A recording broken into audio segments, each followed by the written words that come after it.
probably have over 100 friends living with dementia who are under 65 years old.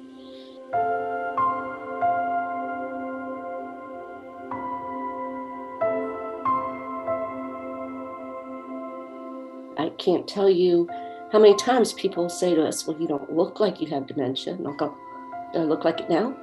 Or I'll say, well, do I look like I have colitis? I hope not, but I do. Or I'll say, thank you so much. That means I'm having a good day and I'm glad God gave me this day. When I was first diagnosed, the doctor basically tells you go home and die. Go home and get your affairs in order. And you go through a period of grief, sorrow, and I did exactly that. I went home and I prepared to die. It was one of the hardest days of my life, I think, because of the whole presentation of go home and get your affairs in order, say goodbye to your family. It's so hopeless. Exactly. And that is probably 90% of the time, based on the people I know, that is the diagnosis. That is the way you receive it. I am now 70, and I was diagnosed in 2014 with early onset Alzheimer's.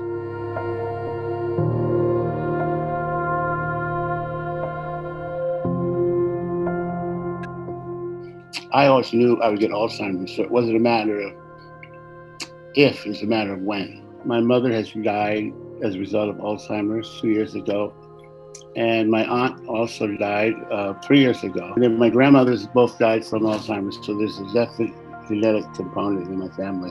I got diagnosed because I was having problems at work. I was an international flight attendant, and I was the purser. I'm the person that makes all the announcements, and I couldn't remember what I was supposed to say. And I've been doing it for 20 years, and I just couldn't remember. My doctor told me to go home and die.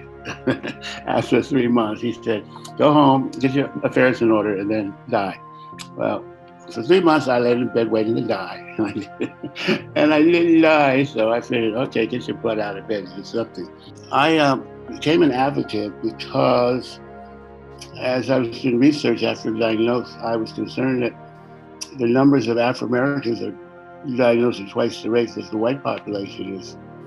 And yet I never met anybody out who was at least revealing themselves as having dementia, Alzheimer's. It's extremely hard to talk about anything when it comes to mental health. There's a shame involved, and so they just don't talk about it, or they just don't want to share it. I was diagnosed in 2013. I was 52 and a half.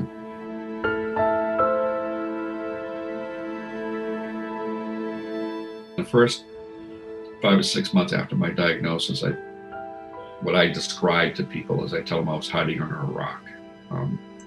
I was already depressed. I was in a depressed state to begin with. Well, I really felt like I was losing my mind.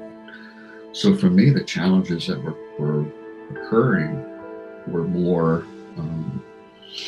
even behavioral issues.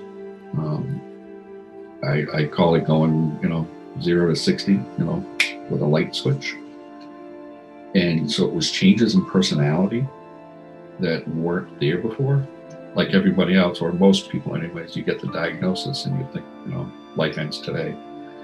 And, I had the same stigmas and stereotypes of what I thought about Alzheimer's. And, but they made me realize that, I can still do some of the things I used to enjoy, just a little differently. I can still learn new things. But more importantly, that I have a voice.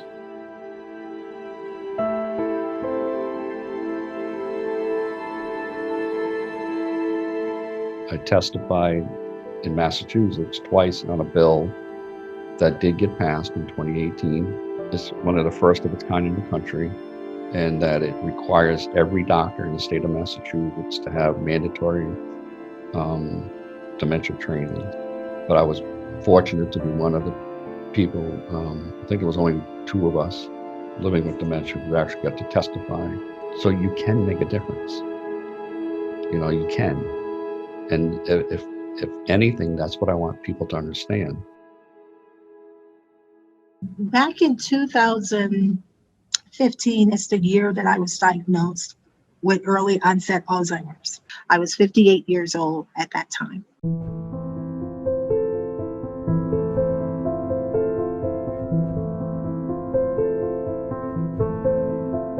Somehow, because you know one day you won't know who you are, that you try to do as much as right now.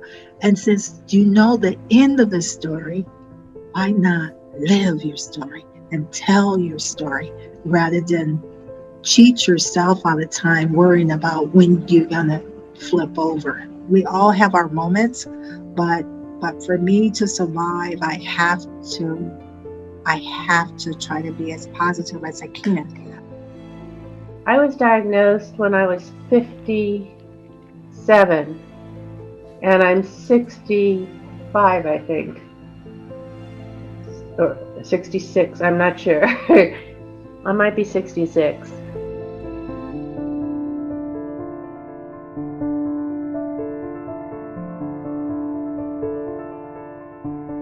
A lot of times people give up on people with dementia and like isolate them and push them aside, like there's no hope for them, you're damaged and you stay over there kind of thing. That's why I wrote a little book. I mean, I wanted to at least give people an idea of what it was like to live with dementia. The worst thing is they don't tell you that you can live a good life for a while. That's the worst. And I know so many people, and they get a diagnosis, they retreat to bed, and that's it. They watch TV and they stay in bed. That's what leads so many people to suicide, because they feel they have no value in life. I found Dementia Mentors was the first group I found, and they had weekly meetings where you could get together and talk and chat, and it was where I first saw happy people with dementia. It's hard to prepare because every person who lives with some form of dementia is different, and it manifests itself differently. There are several different phases of dementia that is a very complex process. Early on, there are vision changes, spatial awareness changes, maybe forgetfulness, brain fog, a cloudiness where they might not be able to come up with a word. And then it progresses, but you never know how fast it's going to go. You never know. It could change day to day, but it could also change hour to hour. So it's a very fly by the seat of your pants, react in the moment kind of thing. We did all that we could, researching, reading all the books we could get our hands on, talking to some of the most competent professionals in the field.